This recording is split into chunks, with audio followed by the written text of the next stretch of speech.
Oke, baik. Eh, Mohon maaf sebelumnya kalau hari ini perkuliahan saya ajukan ya, termasuk minggu depan. Tapi kalau minggu depan kan karena asinkronus nggak ada masalah ya, karena ini sinkronus jadi saya harus majukan. Saya sampai tanggal 10 itu ada tugas setiap hari.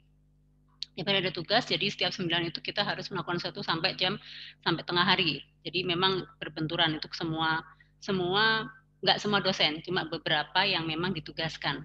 Nah, ini penting. Pagi ini kita akan melanjutkan perkuliahan ya, pertemuan ke-13, yaitu masih seputar arsip. Namun sebelumnya saya mengucapkan selamat buat teman-teman yang kemarin mengikuti lomba ya, untuk Dita berhasil memenangkan. Itu murni pure dari juri, bukan saya. Memang saya jurinya, tapi yang memberikan poin tinggi bukan saya. Maksudnya kita sama-sama ini, tapi ini di luar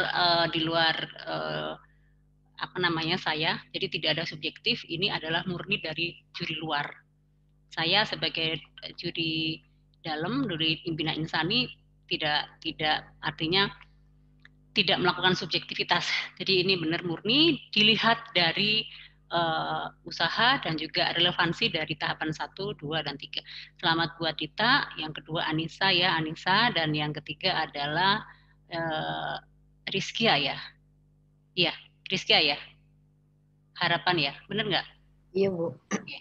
Uh, saya harus apresiasi buat teman-teman karena kalau di kampus lain itu sudah selesai. Itu sudah selesai perkuliahannya, maksudnya yang mengikuti itu adalah tingkat-tingkat senior yang mana mereka uh, sudah selesai menempuh mata kuliah kearsipan. Dan sekali lagi kenapa saya harus acungin jempol dan jurinya di akhir sebelum penutupan, saya penutupan memang tidak ikut, tapi di pleno terakhir begitu sudah diputuskan pemenang dan sebagainya ke tim juri baru saya menyampaikan kalau sebenarnya di Bina Insani baru ongoing, artinya baru belajar arsip. Kaget mereka gitu ya. Tapi memang tidak semuanya maksimal. Ada beberapa yang asal ya, dan itu memalukan bagi saya sebagai dosen juri-juri Bina Insani sangat malu karena tidak serius. Saya tidak tahu apakah kemarin dalam lomba itu membaca pedoman apa tidak, ya, pedoman apa tidak, dan karena mengumpulkannya last minute, saya tidak bisa memeriksa. Karena mengumpulkannya last minute, saya tidak bisa memeriksa.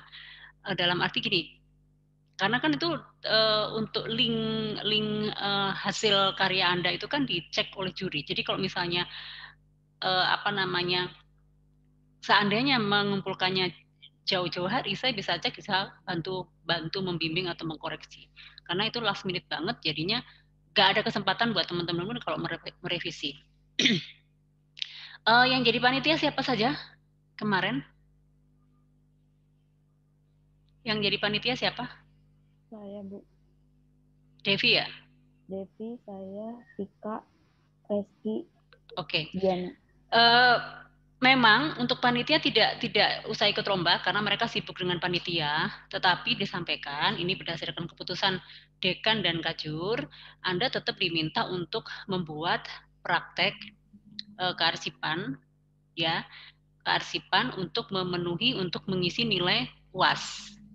Tapi diberikan dispensasi. Jadi memang tidak ikut lomba. Kalau misalnya kemarin Anda harus ikut lomba, ya Anda apa namanya? Effortnya terlalu banyak karena harus ngurusin lomba, harus ngurusin ini dan sebagainya, maka kenapa perlu disampaikan sekarang? Karena memang untuk panitia itu diberikan dispensasi tetap mengumpulkan nilai praktek arsip ya dengan durasi waktunya 5 sampai 10 menit. 5 sampai 10 menit saja. Ya, kalau yang di lomba kemarin kan 10 sampai 15 menit. Walaupun hasilnya memang tidak semuanya. Kalau yang Anda tahu, supaya ini jadi wacana, dari kampus-kampus lain itu kan dari UGM, dari Jogja, dari Surabaya, dari beberapa kampus luar, itu banyak sekali. Jadi ini sebetulnya lombanya sudah tingkat nasional, itu mereka waktunya maksimal sekali. Ya dari Politeknik ini, Akademi Sekretaris ini, dan dari negeri ada beberapa, dan rata-ratanya mereka itu membuatnya maksimal sampai 15 menit, sampai 14,30 menit, 30 detik. Walaupun kita tidak sebanyak itu, tetapi isinya lengkap sekali, dan itu yang memberikan nilai lebih buat para juri. Nah, jadi mohon diperhatikan untuk teman-teman yang panitia tetap harus membuat kearsipan, video tentang mengelola arsip dengan durasi waktu 5 sampai 10 menit. Kalau mau nilainya bagus ya dibuat sekreativitas mungkin. Nilai bagi yang menang udah otomatis ya. Jadi pemenang sudah otomatis masuk nilai. Tapi bagi yang kemarin ikut lomba, apalagi yang mempunyai laspiri dengan waktu yang asal cuman semenit, tidak pakai alma mater dan sebagainya, ya sudah itu nilainya. Saya tidak akan mengganti, tidak akan ada revisi lagi karena itu sudah keputusan juri juga, dan saya bukan tidak memberikan dispensasi ya. Dan itu otomatis itulah nilainya. Nilai UASnya seperti itu, nilai prakteknya. Ya, nilai prakteknya, karena memang sebetulnya di ujian UAS itu ada dua pertanyaan. Jadi nanti ada 2 soal praktek dan teori, tapi teorinya nggak terlalu banyak kok, sedikit, tenang saja. Teorinya sedikit, prakteknya sudah masuk. Jadi untuk teman-teman panitia nanti segera disusulkan ya, Mbak ya, sebelum UAS. Oke, baik, hari ini saya akan mempresentasikan, tapi semalam saya sudah bikin video dan nanti saya kirim penggantinya pertemuan hari ini. Tapi saya harus menjelaskan hari ini kita akan membahas tentang, sebentar saya share dulu.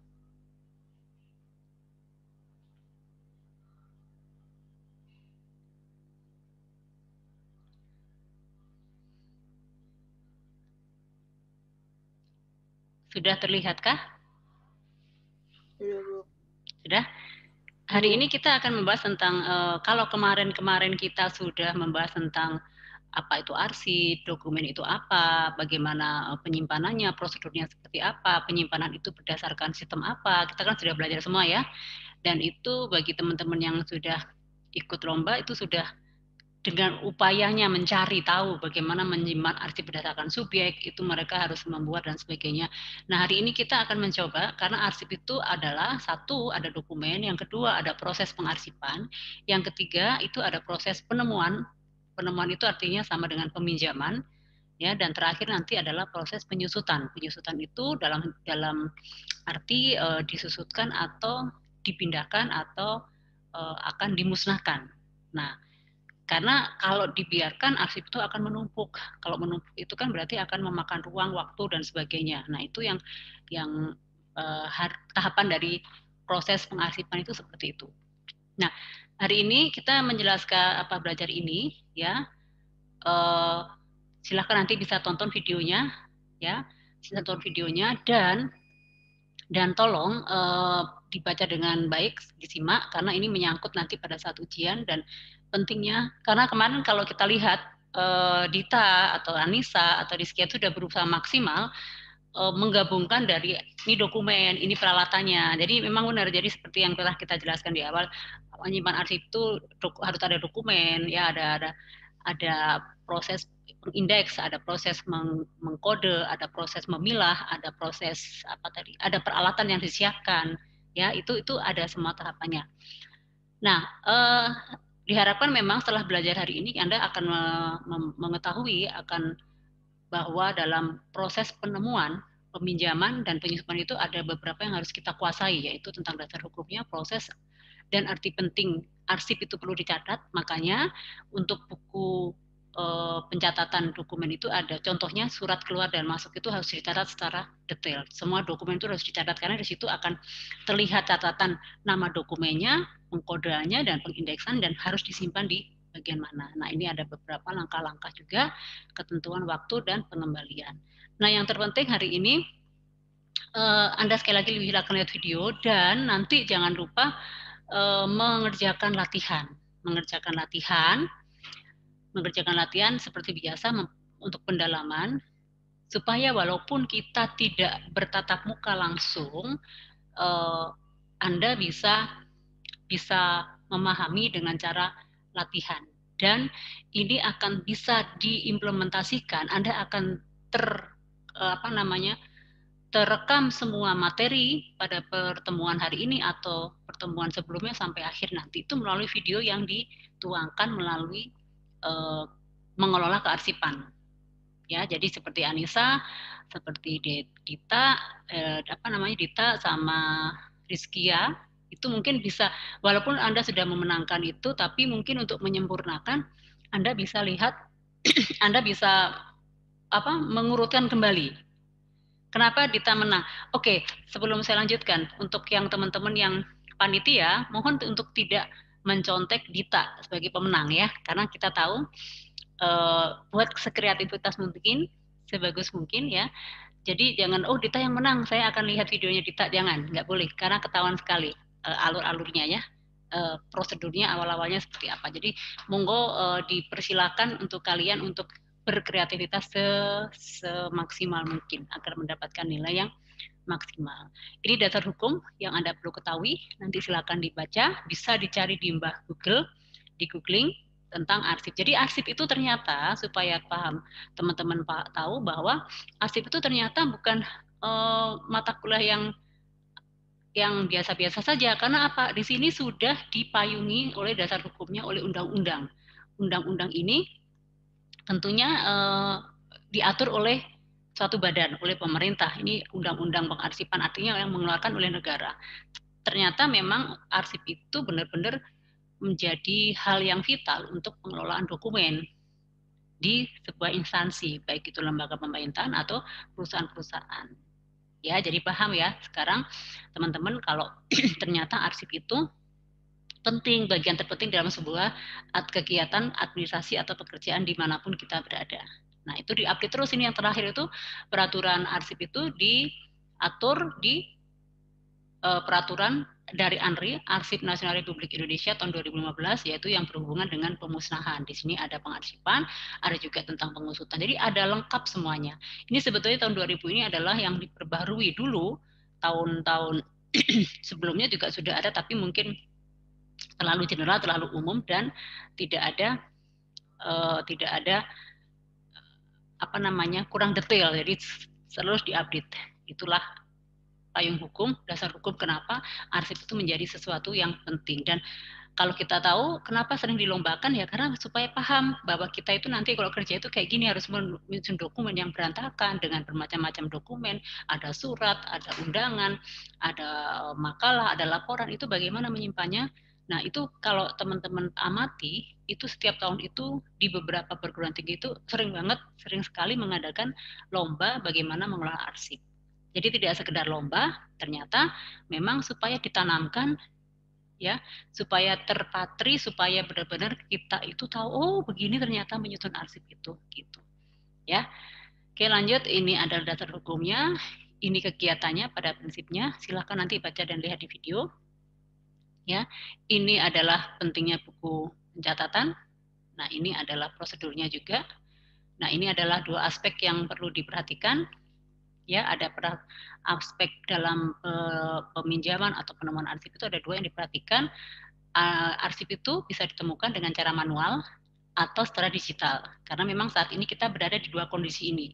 Kalau contoh simpelnya, kalau kita ke perpustakaan, berarti kita akan meminjam buku, berarti itu dengan cara manual dan konvensional. Tetapi saat ini karena kita dalam kondisi pandemik, berarti kita akan melakukan peminjaman buku melalui digital, dan itu dibantu oleh software dan sebagainya. Nah, itu yang saat ini kita lakukan, dan ini memang bergesernya waktu dengan kemajuan teknologi, semuanya akan bergeser menjadi lebih baik dan lebih simple, lebih minimalis, tetapi mudah diakses. Ini yang perlu diperhatikan. Ini ada city filing. Filing itu adalah penyimpanan atau pendokumenan arsip, ya. Bagaimana memfiling, ya ini kita sudah pelajari sebelumnya ya, bagaimana prosedurnya, bagaimana memfiling. Filing itu mengklasifikasi, mengelompokkan, mengatur, dan menyimpan arsip. Di sini sudah kita pelajari berkali-kali, tapi ini harus diingatkan terus supaya paham sekali. Di sini prosedurnya ya seperti biasa, memeriksa, seperti yang kemarin di dalam video itu sudah ada proses memeriksa, mengindeks, memberi tanda atau mengkode, mensortir, dan melakukan penyimpanan. Nah, itu mohon maaf kalau agak cepat ya, nanti bisa dilihat lagi di video. Ini urut-urutannya. Jadi secara garis besar, melakukan penyimpanan arsip itu seperti ini. Pertama, arsip, kita harus punya dokumen. Ada pasti ada dokumen ya. Dokumen ini dipilah-pilah dan dimasukkan menjadi dalam satu folder, itu menjadi satu berkas. Jadi setiap dokumen itu akan dikelompokkan, surat masuk sendiri, surat keluar sendiri, laporan sendiri, notulen sendiri, itu menjadi satu berkas. Jadi kalau di kantor banyak sekali folder-folder atau map, misalnya satu map ini berisi tentang surat keluar, nanti ada lagi map berikutnya tentang notulen rapat, map berikutnya agenda kerja, map berikutnya surat masuk dan sebagainya, itu akan terpisah masing-masing. Nah, itu selanjutnya setelah dikelompokkan baru dimasukkan ke box. Nah, box ini bisa box file atau filing kabinet atau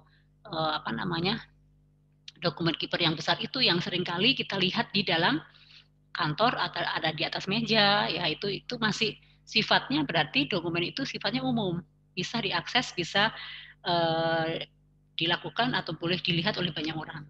Nah, tetapi tidak semua dokumen bisa diletakkan di luar, tidak semua dokumen bisa diletakkan di box meja atas meja, karena itu tingkat kebocorannya tinggi. Tetapi itu berarti sifatnya umum ya, general, tidak ada yang dirahasiakan.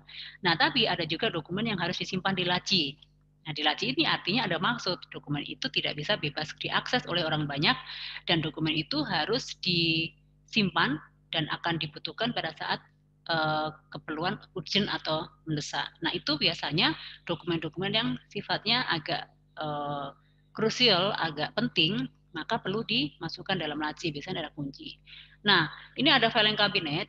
Dokumen itu semakin banyak dokumen berarti membutuhkan tempat ruang yang lebih besar atau space yang lebih luas, yaitu adanya filing kabinet. Filing kabinet itu bermacam-macam, ada yang pendek, ada yang tinggi, ada yang gede seperti lemari, ada yang bentuknya rak. Nah, ini di sini juga ada kunci-kuncinya. Ini menunjukkan bahwa dokumen di perusahaan atau di badan lembaga atau di instansi tersebut sangat banyak dan memerlukan ruang, space yang cukup lebar dan harus aman. Gitu. Ini adalah prosesnya, prosedur penyimpanannya secara umum. Nah, ini kita ada undang-undang yang berhubungan dengan penyusutan arsip, ya.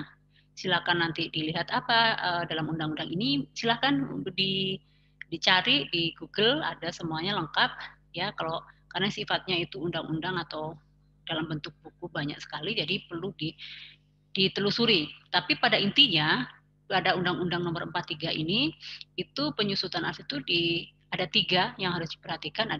Ada proses pemindahan arsip inaktif dari dinamis. Dinamis itu yang setiap hari kita pakai, yang setiap hari arsip itu masih digunakan, menjadi inaktif. Inaktif itu yang nilai gunanya sudah mulai berkurang. Artinya sudah, kalau dokumen itu sudah setahun, sudah 2 tahun kan biasanya kebutuhannya tidak sesering saat ini. Jadi dinamis itu, dokumen dinamis itu artinya, arsip dinamis artinya yang memang kebutuhannya atau nilai gunanya itu masih digunakan terus-menerus saat ini.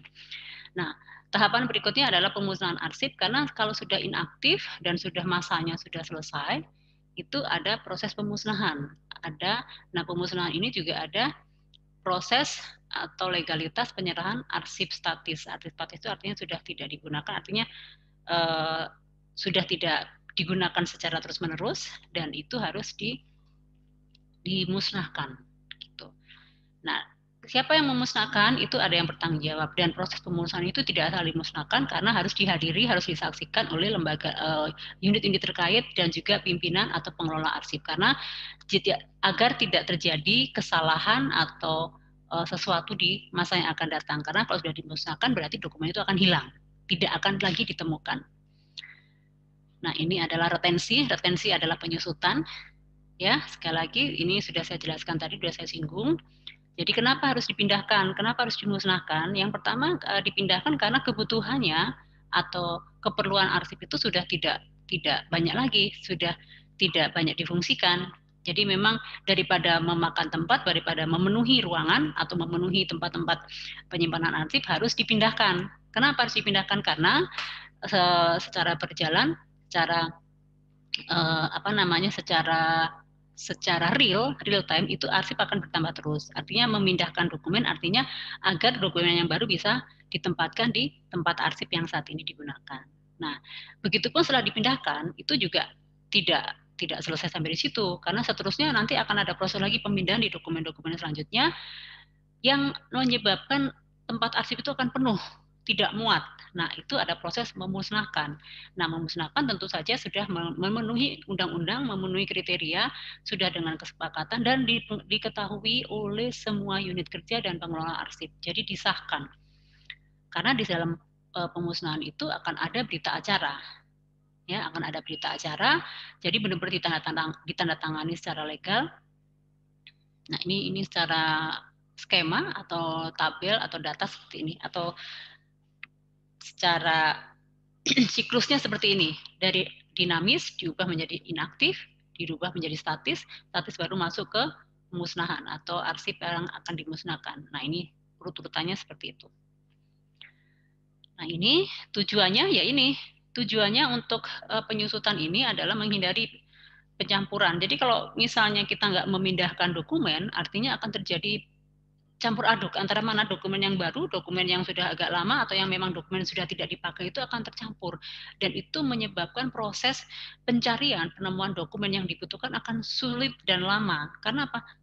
Banyaknya dokumen. Tetapi kalau misalnya yang sudah tidak dipakai dipindahkan, yang apa namanya nilai gunanya juga jarang digunakan juga akan dipindahkan, otomatis ada space. Jadi dokumen yang ada di situ adalah yang murni dinamis yang memang diperlukan dalam kebutuhan pekerjaan sehari-hari. Nah, itu tujuannya retensi itu seperti itu. Terus yang jelas ya menghemat biaya, karena apa? Ruang, waktu, peralatan. Jadi peralatan tidak usah perlu lagi, artinya bisa bergantian. Nah, kalau dokumen tidak dipindahkan berarti kan butuh tenaga yang mengelola arsip. Kalau dokumen arsipnya banyak sekali dan itu harus ada SDM atau personalia yang mengelola arsip dengan baik. Maka untuk menghemat biaya yaitu tadi dengan cara memindahkan dulu ya yang mana-mana, atau itu akan ada proses memilah juga mana-mana yang sudah tidak digunakan secara dinamis atau nilai gunanya sudah minim. Artinya dokumen itu, arsip itu sudah tidak banyak dibutuhkan. Nah, ini ya. Jadi ruangannya biar lebih longgar, ya kan? Terus bisa memasukkan arsip-arsip yang baru, terus memudahkan pengiriman. Dan kalau untuk kepentingan penelitian, nah ini ada yang perlu digarisbawahi. Nanti Anda akan mengerti kenapa arsip ini digunakan dalam hal penelitian. Jadi kalau dalam hal penelitian itu data yang diminta itu biasanya kan sampai maksimal 10 tahun terakhir dianggap itu menjadi data yang valid untuk melakukan penelitian. Artinya dokumen-dokumen yang masih dalam rentang 10 tahun itu bisa jadi dipakai atau digunakan untuk kepentingan penelitian. Nah, itu. Jadi kalau misalnya nanti Anda melakukan tugas akhir, mengambil topik arsip, berarti otomatis Anda akan melihat dokumen-dokumen di 10 tahun terakhir yang biasanya akan menjadi bukti ini sistem penyimpanan arsip itu di perusahaan A, perusahaan X itu dilakukan di dalam folder itu selama 10 tahun, baru akan dipindahkan, baru akan dimusnahkan dan sebagainya. Itu sebagai bukti atau untuk memudahkan proses penelitian di bidang pendidikan sebagai data, sebagai informasi. Ini ada berita acara, jadi ini tidak main-main, ini adalah draft ini atau berita acara ini adalah yang menentukan atau sudah diatur oleh undang-undang kearsipan. Nah, ini juga sama. Ini adalah prosedur pemindahannya, ya. Sama halnya dengan proses agak sedikit beda dengan proses penyimpanan arsip. Kalau di sini kita akan memilih mana dokumen yang masih dipakai, mana dokumen yang sudah tidak sama sekali dipakai. Terus menghitung nilai angka pemakaian itu artinya gini, dokumen A itu sesering apa digunakan. Berarti akan direkap, oh dokumen A ini dia tiap minggu akan dikeluarkan. Dokumen B ini keluarnya setiap 1 bulan sekali. Dokumen C ini, oh ini dalam setahun ini sudah tidak dipakai. Nah, itu adalah menghitung angka pemakaian. Artinya frekuensi penggunaan itu seberapa banyak. Dan itu akan menunjukkan atau dia masuk dokumen yang masih dipertahankan atau dinamis atau yang harus dipindahkan. Nah, itu. Nah, tentunya karena memindahkan berarti ada folder lagi, filing cabinet lagi, karena itu sementara, itu tampungan sementara sebelum nanti akhirnya dimusnahkan. Karena sekali lagi memindahkan itu tidak langsung dimusnahkan, kita akan nunggu lagi jeda, ada spare waktu, apakah data itu masih digunakan. Kalau sama sekali tidak digunakan, baru nanti ada masuk tahapan ke pemusnahan. Nah, ini ada daftarnya, ada listnya, Jadi sebelum memusnahkan kita juga membuat daftar supaya tahu, oh ini data-data yang memang benar-benar sudah harus dipindahkan atau harus dimusnahkan.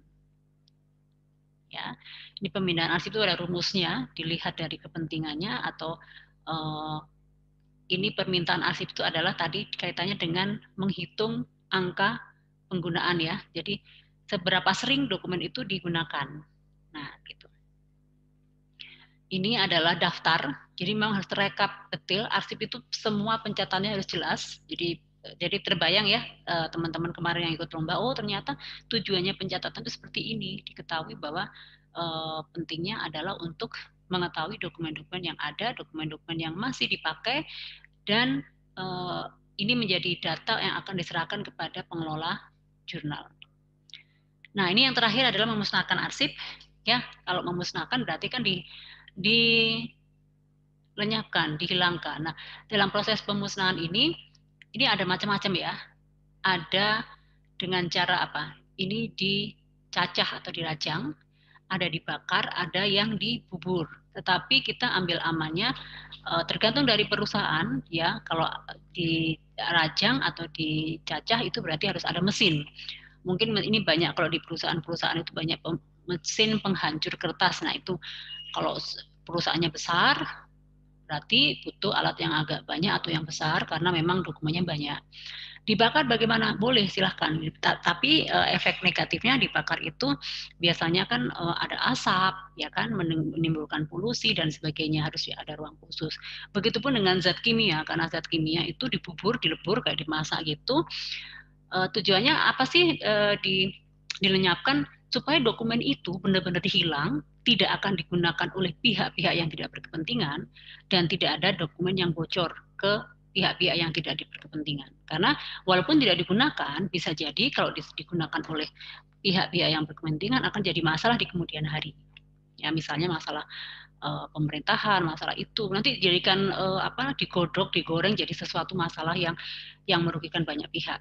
Jadi begitu, dari arsip itu harus dimusnahkan supaya tidak banyak digunakan dan memang benar-benar sudah tidak dipakai dan tidak akan bisa digunakan oleh pihak-pihak yang tidak berkepentingan atau dengan niat negatif di kemudian hari kelak.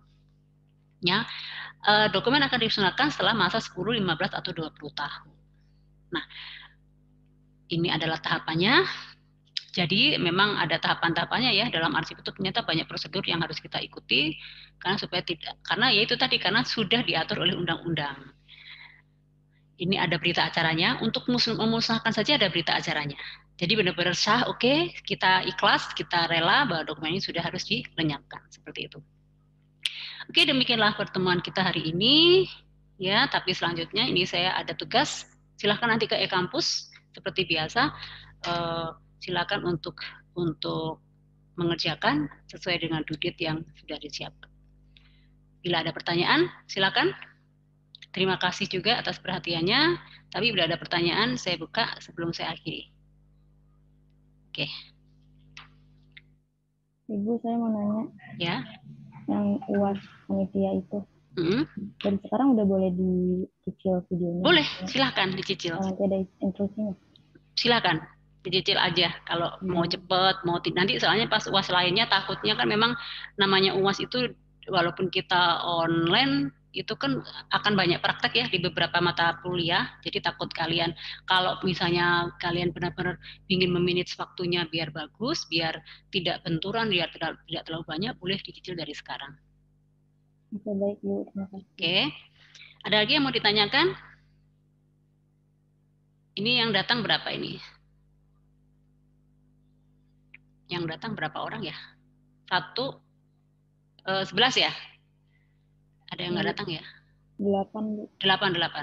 Ada yang tidak datang. Oke, kalau tidak ada, mungkin saya cukupkan ya Mbak-Mbak ya. Nanti kalau kurang jelas, silahkan lihat video ya. Baik video yang hari ini, yang saya live ini, atau video yang saya sudah buat dari sehari sebelumnya. Oke, baik ya. Iya, Bu. Oke, kalau gitu saya akhiri. Selamat pagi, sampai ketemu di pertemuan selanjutnya. Tetapi sekali lagi ini bukan berarti selesai. Silakan Anda e-googling. Silakan Anda kembali ke e-kampus untuk bisa melanjutkan tugas dan perkuliahan hari ini. Terima kasih semuanya. Saya akhiri dan